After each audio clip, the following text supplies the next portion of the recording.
हिंद मजदूर किसान पंचायत के राष्ट्रीय सचिव राकेश मणि पांडे ने बताया कि देश भर में 2 अक्टूबर मनाया जा रहा है, जिनमें देश के 2 महान नेताओं लाल बहादुर शास्त्री और महात्मा गांधी की जयंती मनाई जा रही है। यह दिन संपूर्ण देशवासियों को उनके विचारों और कार्यों की याद दिलाता है। इसीलिए इस दिन को राष्ट्रीय स्तर पर बेहद महत्वपूर्ण माना जाता है। महात्मा गांधी को देश का राष्ट्रीय पिता कहा जाता है। महात्मा गांधी ने भारत को स्वतंत्रता दिलाने में बेहद महत्वपूर्ण भूमिका निभाई। महात्मा गांधी ने जहां अहिंसा को लेकर के पूरे देश में एक नई विचारधारा लाई। गांधी से पहले अहिंसा का कोई स्वरूप नहीं था और लोग थे, लेकिन दुनिया में अगर गांधी को माना जाता है तो अहिंसा को प्रतिबिंब के रूप में माना जाता है कि उन्होंने अहिंसा का एक ऐसा उदाहरण प्रस्तुत किया जो आज दुनिया में छवि के रूप में प्रचारित है। इसी तरह लाल बहादुर शास्त्री किसान और जवान दोनों को जोड़ने का काम किया, दोनों को एक सूत्र में बांधने का काम किया। उन्होंने देश को भूखमरी से बचाने के लिए एक दिन का व्रत रखने का काम किया और उन्होंने खुद ही नहीं, वो खुद भी उसमें लगते थे और लोगों को, लाखों लोगों को प्रेरित किया कि वो एक दिन का व्रत शुरू करें ताकि हमारा अनाज, हम दूसरे पर निर्भरता को खत्म कर सकें। आज उन्हीं की ये देन है जो भारत जो है अनाज के मामले में आत्मनिर्भर बना है।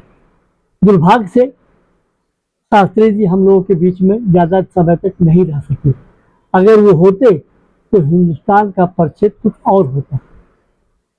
गांधी जी को आज हम याद करते हैं, दुनिया में याद करते हैं, लेकिन कुछ चीज़ें अतीत में गई हैं। हमें उन सब चीज़ों को भी सोचना पड़ेगा। विश्व बंधुत्व का नारा जो दिया गया था वो गांधी जी ने दिया था। आज भी ये परिकल्पना हो सकती है। गांधी जी ने जब देश की बंटवारे की बात आई थी तो उन्होंने कहा था कि ये क्षणिक है। स्पष्ट रूप से अपनी कांग्रेस पार्टी की आम सभा में भी और जनरल सभा में भी कहा था कि ये क्षणिक है, ये बंटवारा क्षणिक है। हम इसे अखंड भारत के रूप में परिवर्तित करेंगे, हम दोनों फिर एक होंगे, अभी अंग्रेजों को जाने दो। किसी तरह से उन्हें अंग्रेजों को बाहर भगाना था, लेकिन दुर्भाग्य से वो सफल नहीं हो सके। गांधी जी ने कहा था, वहाँ एक और सीमांत गांधी के नाम से मशहूर थे जो पाकिस्तान में रहते थे, उनका इलाज और भी कुछ भारत में हुआ। गांधी जी की मंशा थी कि हम समय के समय कुछ समय पाकिस्तान में बिताएंगे और कुछ समय हम हिंदुस्तान में बिताएंगे। पाकिस्तान के बीच में जब हम जाएंगे तो परिवारवाद को बढ़ाने का काम करेंगे। हम सोचेंगे कि पाकिस्तान को भारत में कैसे मिलाया जाए।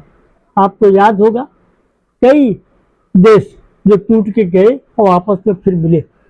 हमें आज ये ज़रूरत है जो हम अपना शस्त्र खर्च करते हैं, ताकत खर्च करते हैं, पैसा खर्च करते हैं केवल हम पाकिस्तान को डराने के लिए या पाकिस्तान भारत को डराने के लिए। पाकिस्तान क्या कर रहा है? परमाणु बम की ताकत को बना रहा है, उसके लिए कितना पैसा वो खर्च कर रहा है। भारत के खिलाफ कितनी तैयारी के लिए कितना पैसा खर्च करना पड़ता है, अपने लोगों को बेरोजगारी के मुद्दे पर ढकेला है।